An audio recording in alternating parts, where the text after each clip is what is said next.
मुझे अभी भी लगता है भारत की टीम पाकिस्तान आएगी। शोएब अख्तर को भारतीय टीम के पाकिस्तान आने की अब भी उम्मीद क्यों है, आइए जानते हैं।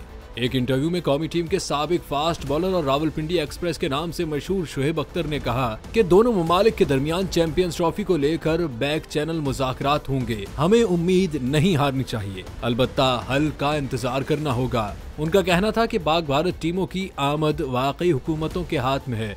कोई बोर्ड कुछ नहीं कर सकता, चाहे वो पाकिस्तान क्रिकेट बोर्ड हो या भारतीय क्रिकेट बोर्ड। लेकिन उन्होंने उम्मीद जाहिर की कि उन्हें अब भी लगता है कि भारतीय टीम पाकिस्तान आएगी।